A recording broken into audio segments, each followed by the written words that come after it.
Alright, part 3. We're going to finish tearing this down today. So, cylinder head gasket. This is a Ford one.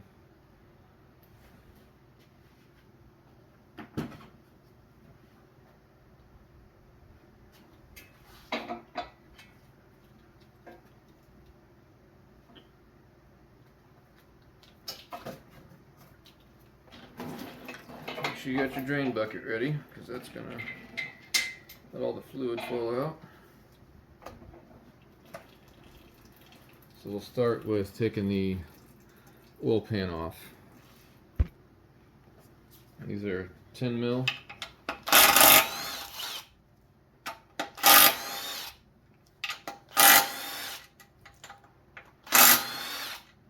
So let's go all the way around. These are all going to be the same except for these two here on the end,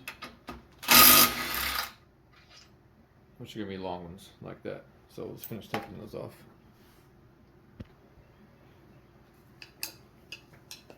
Alright, so the bolts are out, and then just need to find some good spots to pry on a little bit, break the seal. There's a little spot over here.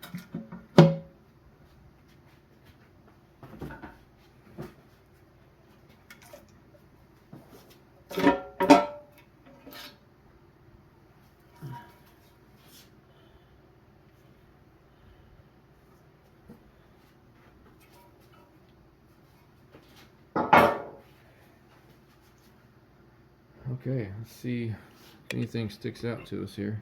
And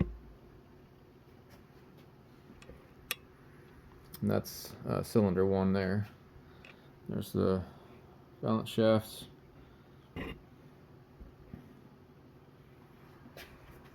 It's got the oil pump, the pickup tube. So let's take that apart, check the screen.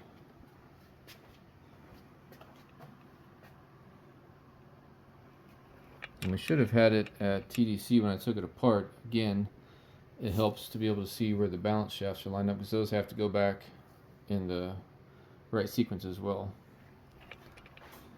I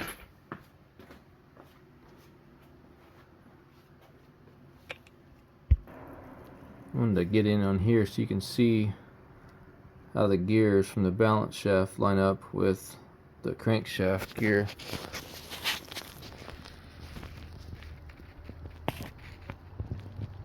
Yeah, it's hard to get it back there.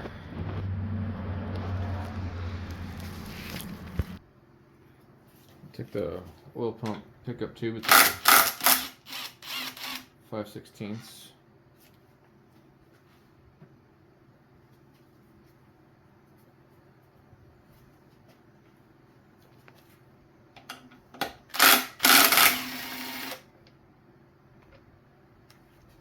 See, there's an O-ring that got left behind right there. It goes inside here. Let's look at the screen.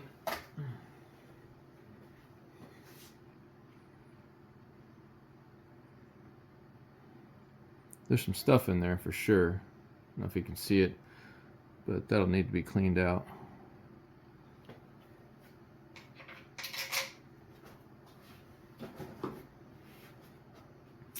Let's see. There.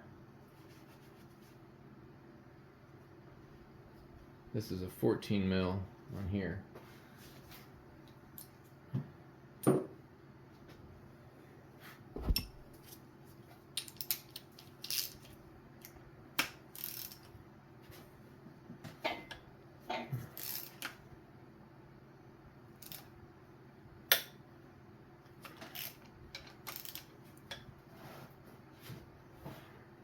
Put your foot on it.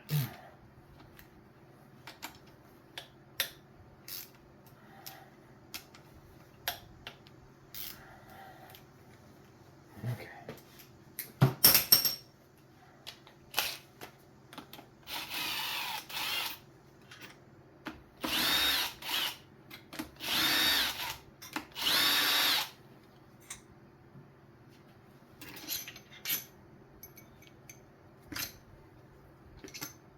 Those are long guys.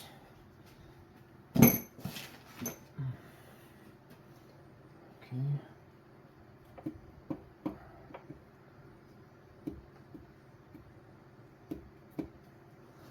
me show you that.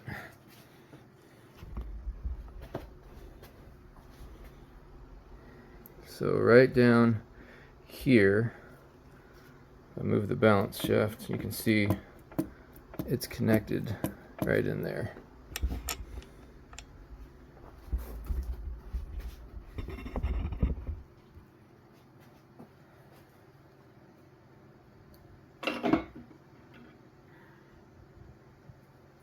That's heavy. So, give you a look around.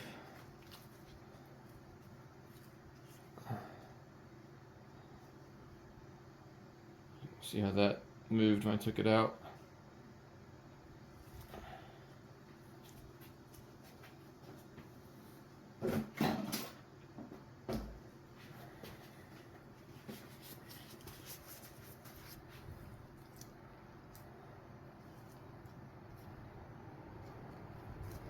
Okay, I'm gonna have to put the bolt back on there. Alright, I've got my crank bolt in with a little spacer here so I can rotate the engine freely. And it spins real nice. I'm not gonna take the crankshaft out, that's not what I need to do. But if I did, you've got to replace, or you got to take out these bolts for this girdle that rides in here to be able to get down to the crank to remove it. What I'm getting at is the pistons, so I do have to replace and remove the rod caps on here. So I'm gonna take these off, and those are an E12.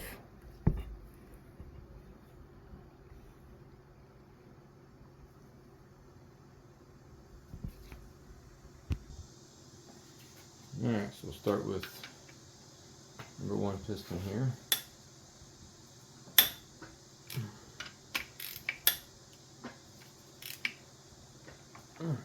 Come on.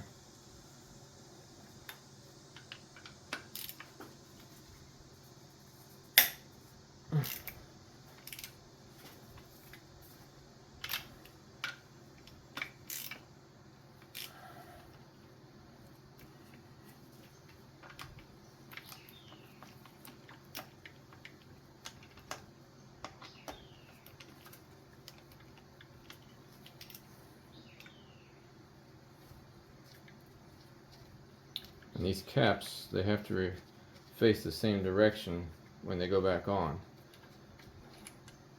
Let's look at that real quick up close. So this is the timing side.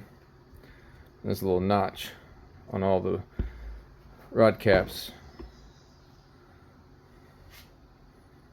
So they face that way, but then you also need to make sure that you put cap 1, 2, 3, 4 with their respective cylinders so they don't get messed up.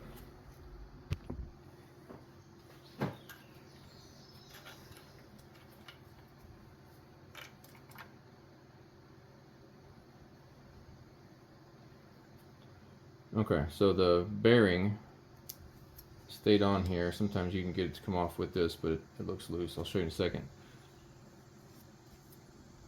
Looks like that's wearing pretty well.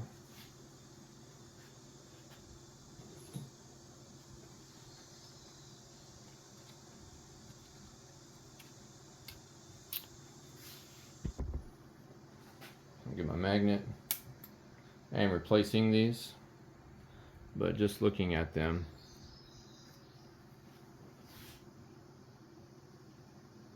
I mean, they look good. There's no wear issues on these at all.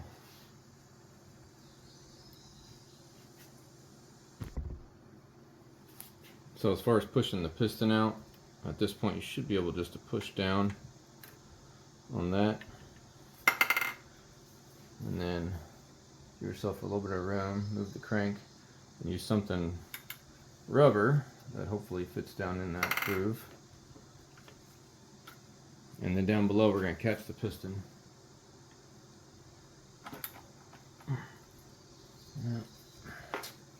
That one's a little too thick. All right, hang on.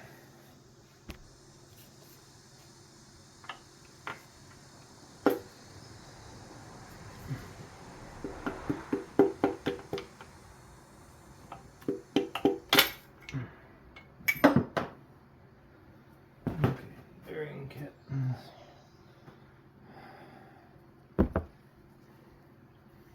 So here's the piston.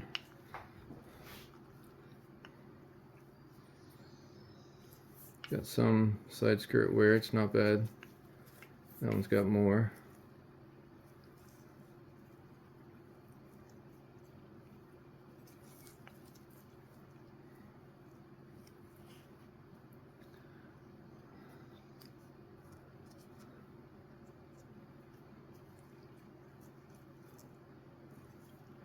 I mean, nothing really seems out of whack. I'm looking for something that maybe was broken, chipped.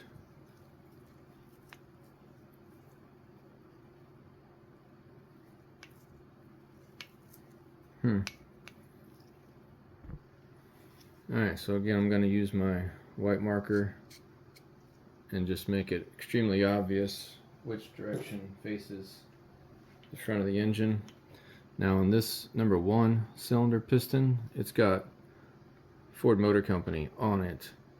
I don't know if the rest of them are the same. I assume that they are, but I'm just going to make a big dot right there to help indicate to me as well. Alright, so I want to make sure these go in the same spot, so on each side I'm just going to write what number they are on each one of the pistons as they come out. So number 1, and then I'm running out of table space, so I'm going to start using a box. Got it divided into 4 quadrants. Number 1 goes there with its associated parts, and I'll do that with all of them just to help keep me organized and I can identify which one's which. Alright, so here's cylinder 4, and I got my dot, but it also has the FOMOCO on here that was facing the timing side of things. I mean, everything just looks good on this, so you know, you never know how they do with wear, but and the bearings look good as well. So here's cylinder or piston number 2. Rod bearings look good. Piston has very minimal wear as far as you can see.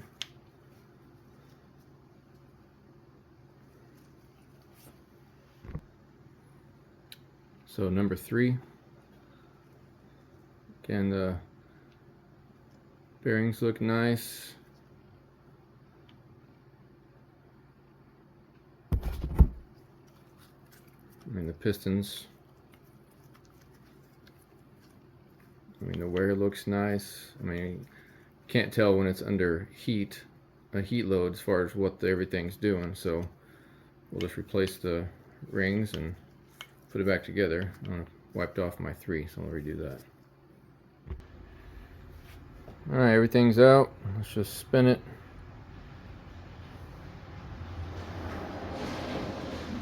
It spins nice and smooth. There's nothing hanging up.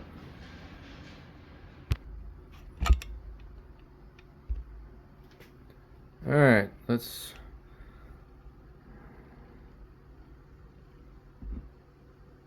cylinder 1. I mean,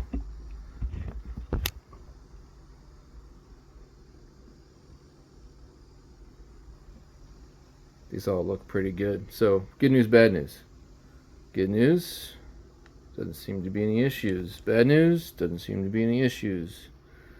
So, I know the valve lash needs to be adjusted, and then put new rings in it. So once that's done, the mystery misfire should be handled. Would have been nice if it would have been more obvious. But one thing I found about these particular vehicles is that there's really nothing available that's helpful. It's hard to find information, it's hard to find specs. So hopefully this has helped you guys out a little bit. Any questions, comments, leave them below. Appreciate it. Thanks. Okay, one last thing. I just need to make a correction to something that happened earlier. So this is the balance shaft, and earlier I think these circles were facing left and right to each other horizontally, but they need to be vertical, straight up and down, parallel when you go to put this back on. top dead center number 1 cylinder needs to be achieved, and those need to be directly above each other. So on here on the side of the block, this is upside down, so normally this would be on the inside. You've got this pin for the alignment tool that goes on the crank. Move the crank back and forth.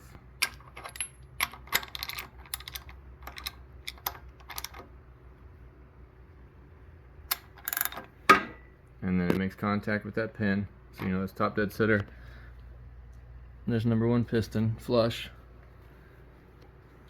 and the balance shaft, these holes need to be vertical, not parallel. So I want to make sure you had that correct, and you just basically have to play around a little bit at the back there to get the teeth to align as you're moving this back side up and down, just setting it in to make sure these are parallel or vertical. So anyway, I want to make sure that you had that correction. All right, thanks.